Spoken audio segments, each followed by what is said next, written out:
Renungan Tetes Embun. Sobat Katolikana yang dikasihi dan mengasihi Tuhan, kita berjumpa lagi dalam program Renungan Tetes Embun yang dipersembahkan oleh Radio Katolikana. Mari kita siapkan hati untuk mendengarkan firman Tuhan.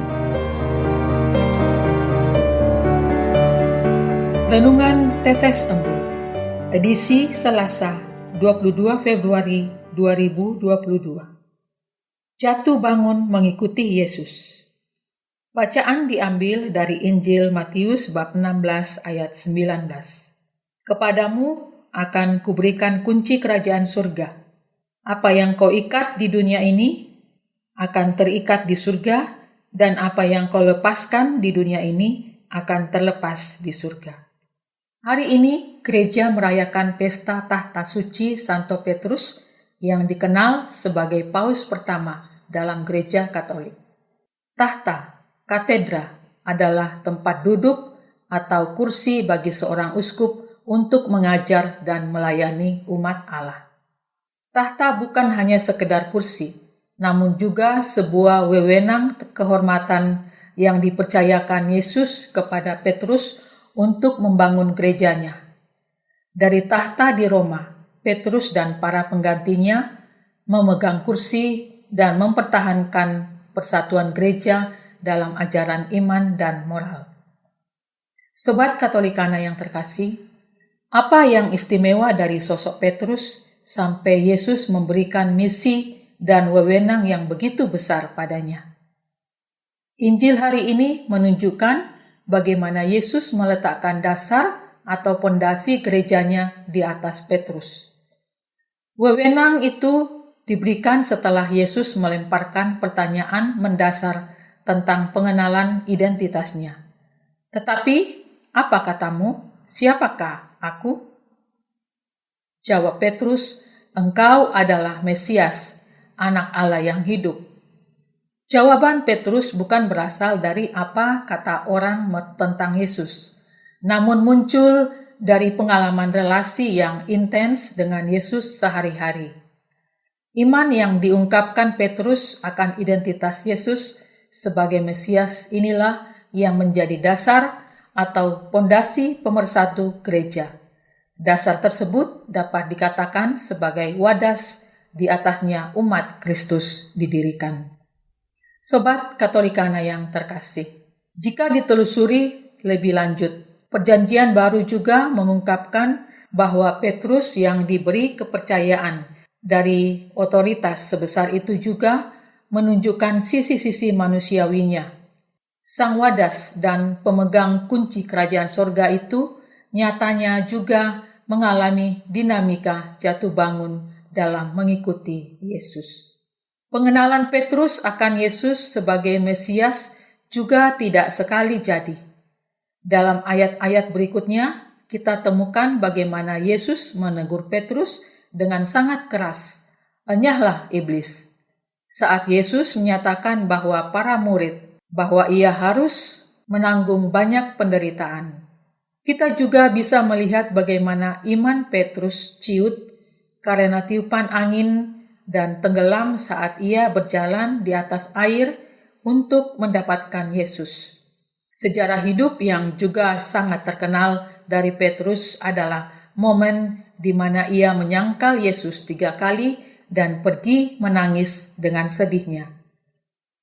Sobat Katolikana yang terkasih, jika kita menelusuri beberapa sejarah kejatuhan Petrus, kita dapat memaknai bagaimana sebagai seorang pemimpin, Petrus tidak terlepas dari berbagai dinamika jatuh bangun dalam mengenali serta mengimani Yesus. Dia terjatuh namun arah pandang dan teriakannya minta tolong tetap tertuju pada Yesus.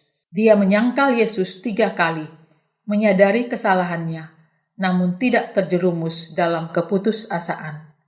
Ia bertobat dan bangkit kembali berkat kebangkitan Yesus. Sesudah itu, ia pernah jatuh lagi dan imannya pada Yesus. Naskah yang diperkirakan berasal abad kedua Masehi menceritakan bagaimana Rasul Petrus sudah berada di gerbang kota Roma hendak menghindari penganiayaan terhadap umat Kristen oleh Kaisar Nero sekitar tahun 60 Masehi. Di gerbang itu Petrus bertemu Kristus yang berkata, "Aku mau ke Roma," dan disalibkan kembali.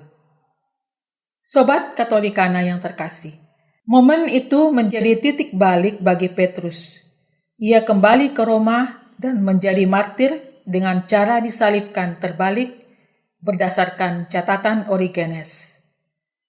Sepenggal kisah sejarah iman Petrus mengatakan pada kita bahwa Yesus memanggil, memilih, memberi kepercayaan, dan mengutus pribadi-pribadi yang juga berdosa dan rapuh. Wewenang yang diberikan Yesus untuk membangun gereja diletakkan pada pribadi yang jatuh bangun dalam imannya. Hal ini memberi pengharapan dan tantangan pada kita yang juga lemah dan berdosa. Yesus mengajukan pertanyaan yang sama pada kita. Tetapi apa katamu? Siapakah aku?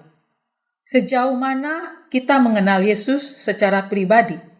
Yesus yang seperti apakah yang kita alami? Apakah kita berani dengan tegas menjawab seperti Petrus, atau ada keraguan dalam hati kita, merasa takut untuk mengenal Yesus secara lebih intens? Kita terbayang dengan pengalaman-pengalaman jatuh dan ketidaksetiaan dalam mengikutinya, dan sekedar mengenalnya lewat kata orang, bukan secara personal.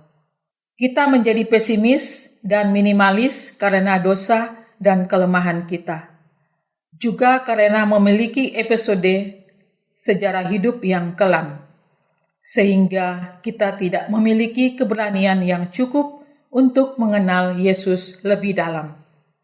Sobat Katolikana, Paus Fransiskus mengungkapkan dengan sangat indah dalam dokumen Christus Vivit, terutama bagi orang-orang muda yang mulai kehilangan semangat. Kasih Tuhan adalah kasih yang melampaui segala masalah kita, seluruh kelemahan dan kepicikan kita.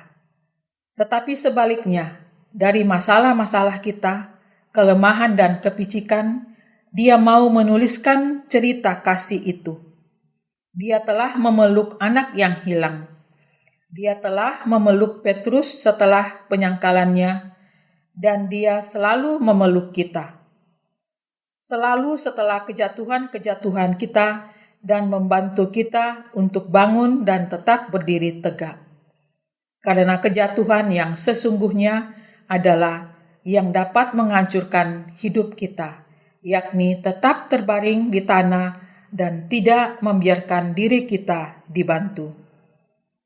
Sobat Katolikana yang terkasih, belajar dari sosok Petrus, kita dapat merenungkan kembali sejarah hidup kita sebagai sejarah keselamatan. Yesus yang memberi kepercayaan besar pada Petrus juga memberikan kepercayaan pada kita untuk ikut serta dalam misi keselamatannya. Mulai dari hal-hal kecil yang bisa kita lakukan dalam hidup kita sehari-hari. Misalnya saja, lewat upaya memperdalam pengenalan kita pada Yesus dengan rajin membaca kitab suci 10 menit per hari. Marilah berdoa.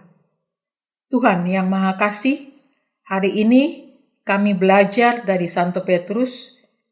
Kini tanggung jawab kami untuk ikut ambil bagian membangun serta menjaga kesatuan gereja. Ajarlah kami agar kami makin mengenali Yesus dalam hidup kami. Amin.